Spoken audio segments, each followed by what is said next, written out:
Disclaimer: this episode discusses sex work, red light districts, and related social issues. Some listeners may find these topics sensitive or uncomfortable. Listener discretion is advised.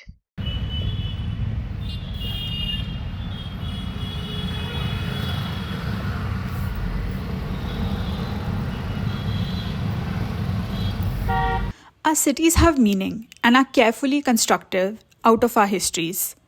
This also means that there are so many stories, so many lives that are not often talked about. Beyond City Lines tries to bring to you these very stories. So, in this episode, we're going to look at what sex worker collectives and NGOs do in Pune and Mumbai. Before we begin, we should get some of our terminologies right. Sex work in India is a broad term. It includes full service providers, street based workers, brothel based workers, slum, home, or bar based sex workers, as well as sex workers in the virtual space. Sex work in India inherently has ties to caste and religion as well. So we use sex work as an umbrella term instead of language that criminalizes the profession. The next term is red light districts, which is an American origin word that denotes either stop or danger, and it is these places that have existed in India for generations altogether, with places like Kamathipura in Mumbai, GB Road in Delhi, Sonagachi in Kolkata, and Budhwarpet in Pune. Each one of these red light districts has its own long layered history. Like the West, India has its own sex worker movement that grew out of the HIV/AIDS crisis. HIV was first detected among sex workers in Chennai in 1986. Naturally, sex workers were among the most affected groups during the crisis. This led to intervention programs being organized in cities like Pune and Mumbai in the red light zones. It was built around pure education models, where sex workers were trained to educate other sex workers, going door to door with information about AIDS, taking patients to get tested, and advocating for the hospitals to treat them, since it was still very stigmatized. Once this work began, many other issues surfaced, such as lack of education, lack of contraception, mental health struggles, substance abuse, systemic exploitation and violence, as well as a plethora of legal issues. In 1997, India's first National Convention of Sex Workers took place in Sonagachi by the Durbar Mahila Samanvay Committee, which is India's first sex worker collective. The key takeaway from this convention was that collectivization had to become central to the Indian sex worker movement. This is how some of the collectives and NGOs were formed. However, their role today is no longer limited to working for the treatment or education of HIV, but is in fact multiplied. To understand this, we first speak to Seema Syed, who is the program director at Astha Parivar. This is an NGO that is of, by, and for the sex worker. They work to empower marginalized communities in Mumbai and Thane by providing them with resources, support, and a platform to advocate for their rights. Ma'am, could you please tell us how this NGO started and how did its role shift post-HIV or AIDS education? We started working with them on other issues like उनका mental health है या उनका other health issues है or also giving them social entitlements. Our women now have bank accounts. And thanks to the Supreme Court's orders in 2022 that Maharashtra state was the foremost and the very active state government which provided them with during that lockdown with a financial help of 5,000 every month. Oh, okay. So all these women who had bank accounts got money and they realized कि देखो bank account होना कितना अच्छा है. Demonetization was one thing that they realized कि bank account होना कितना जरूरी है. हमारे पास बैंक में पैसा है, आज कैश नहीं है, पुलिस रेड होती है, पुलिस पैसा चुरा लेती है, क्लाइंट चुरा के भाग जाता है. Now they know where to save, how to use. So we have a proper digital financial literacy program for them. It's also alternate livelihood options. We are not rehabilitating. Rehabilitation is not impossible, but not practical enough. So at least giving them alternate skills. So they realized कि अरे 3 महीना जब lockdown था, they could not only depend on sex work for income. They should have some skill. So now a lot of women have moved out. They started their own छोटा business. भाजी बेच रहे हैं मार्केट में, weekly market में बाजारी लगा रहे हैं.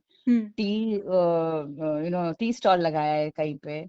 Now they're learning fashion designing and makeup and all that. So whatever interests them, whatever their capacities is, that we are identifying and training them for it, so that gradually they can move out, and also preventing the second generation. So daughters of sex workers, we're working with the sex workers daughters, where we don't want the second generation to enter this. We also had the opportunity to speak to Tejasvi Sevikari, who is the director of Saheli Sangha. It is the only collective of women sex workers in Pune.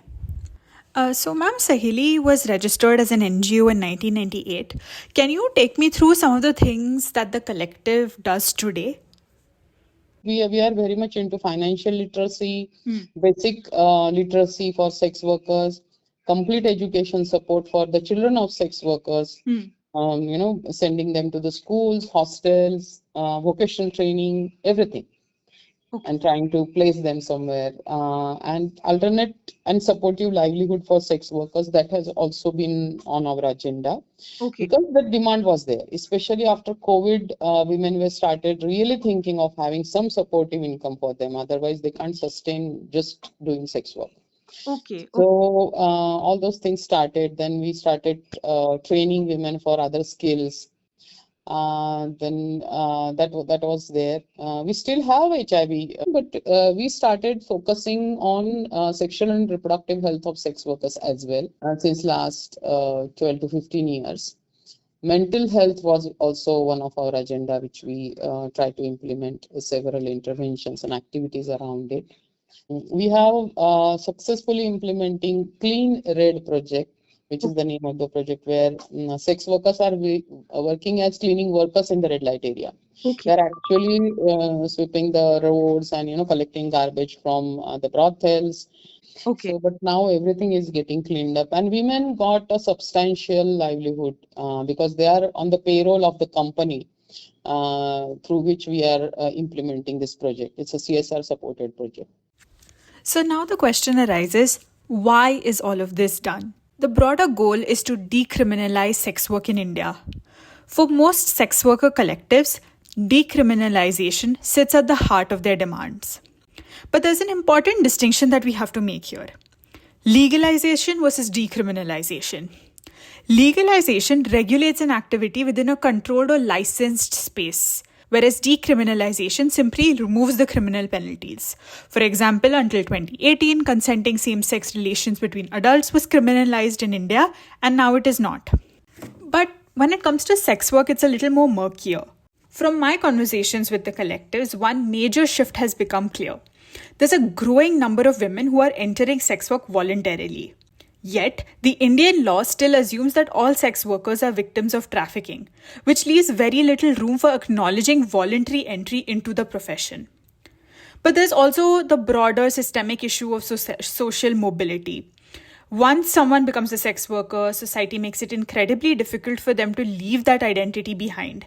And although sex work itself is not technically legal, it's not technically illegal as well.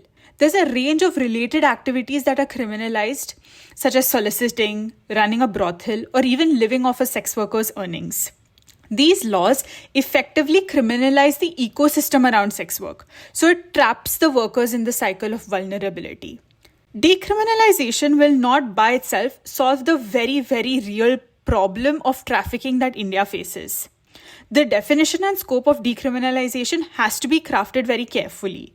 But what it does offer is the restoration of fundamental human rights to these sex workers, which includes freedom from discrimination, access to health, safety, as well as dignity.